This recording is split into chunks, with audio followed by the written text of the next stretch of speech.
Hey everybody, today we're taking a look at the Batman by Paul Dini Omnibus.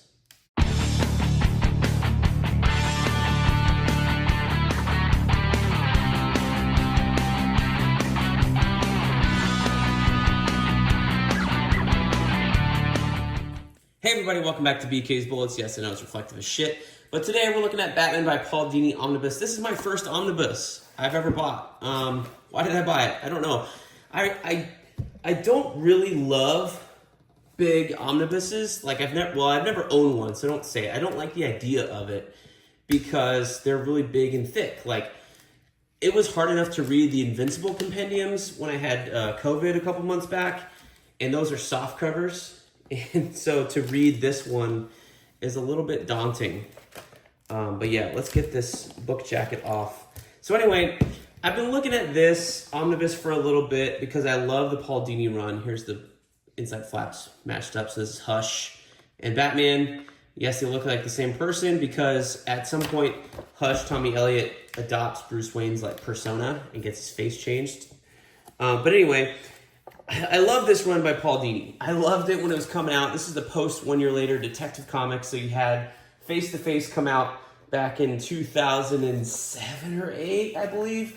And then Paul Dini started his run on it. And originally it started out, the original run of Detective Comics, all the Detective Comics stuff in here is kind of like one-offs.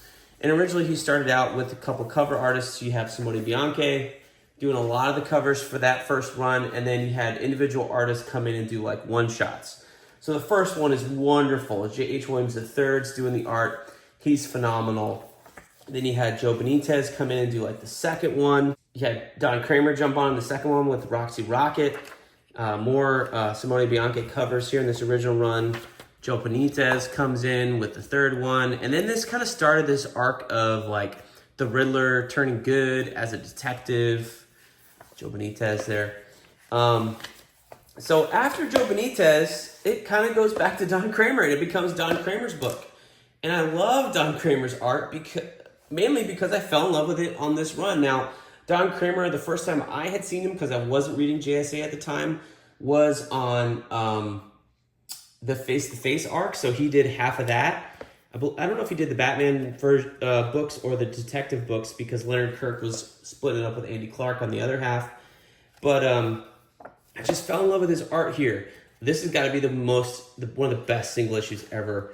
This is the Sleigh Ride book with Joker and Robin. This was a phenomenal one-and-done issue. This is the cover by Simone Bianchi. It's a Christmas time. We're after Thanksgiving. It's technically Christmas time here this year, and this issue is just so good. I can't wait to reread this. But yeah, Don Kramer was doing this. They were doing like one-and-dones. Maybe there was a two-parter towards the end. You got like a new ventriloquist here. Some more stuff with Harley. And it was really, really awesome. I really like these little ones and dones. I think this one was a two-parter. With the Joker shows back up here towards the end of this run. And then they kind of give, here's some more stuff with Riddler. Then you get into the Resurrection of Ra's al Ghul crossover. You know, they don't collect the whole thing, and there's no like previously page or anything like that. So I have that book by itself, so I'll probably read that and then jump back into here. But this crossover plays more into the continuity with Grant Morrison's Batman run, which was going on at the time, kind of very slowly compared to this one, honestly. He had a couple of fill-ins and things like that, post Face to Face. And then it is kind of significant, though, because this Paul Dini stuff introduces the Suit of Sorrows here. This is Ryan Benjamin artwork. And this is a suit of armor that Batman wears in this crossover. And then, does Ryan Benjamin do both these issues? Nope, here's some Don Kramer stuff. And then we get this kind of epilogue here with Dustin Nguyen. And this is where Dustin Nguyen takes over anything to do with Paul Dini, basically. But I say the Suit of Sorrows was significant because they have the Suit of Sorrows later goes on, and I guess Paul Dini didn't write it, but that suit that Batman was wearing in the Resurrection of Ra's al Ghul later goes on to, like, there's an issue or two of Batman wearing it in this run, not this issue, a different one. I guess it's not written by Paul Dini because it's not in here. But anyway, that one then goes on to the second Azrael, Michael Lane, and he starts wearing it post Batman RIP when Bruce falls, right? So Dustin Nguyen takes over the book here.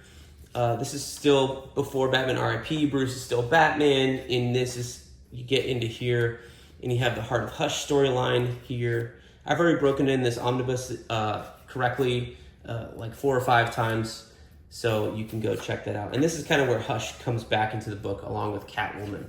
And that kind of carries through the end of this run with Paul Dini once Hush comes in. So I got this book mainly for this part of the storyline. Like, I loved what Paul Dini did with Hush, and then when we get to Batman Streets of Gotham, which is the second book that's collected in here. Once Bruce kind of leaves, then you have Streets of Gotham here, and you have Dick as Batman dealing with Hush, you know, following up on things that Hush did, and that's where you have the whole thing of, like, you know, Hush getting plastic surgery to look like Bruce Wayne, because at that time Bruce Wayne was missing. All that stuff is in this book, and that's kind of cool. Now, I know there's a Hush omnibus that just came out, but that I didn't get that one, A, because it was brand new and expensive. This one was, you know, kind of old, so I got it, I think, for like $65 or something like that. So pretty good price. But I love the Don Kramer stuff in this front of this run so much.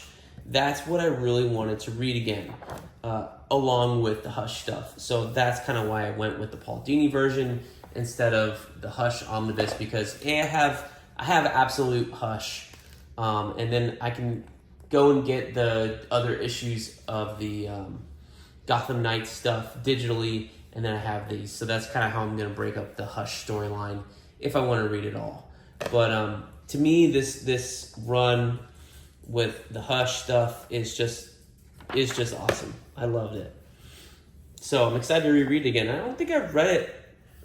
You know, I've read the Don Kramer stuff more than once, but I don't think I've read this Hush stuff more than once. And then in the back here, you have some other stuff with Harley Quinn, Alex Ross, some Batman Black and White stuff. This is newer Neil Adams stuff, I guess.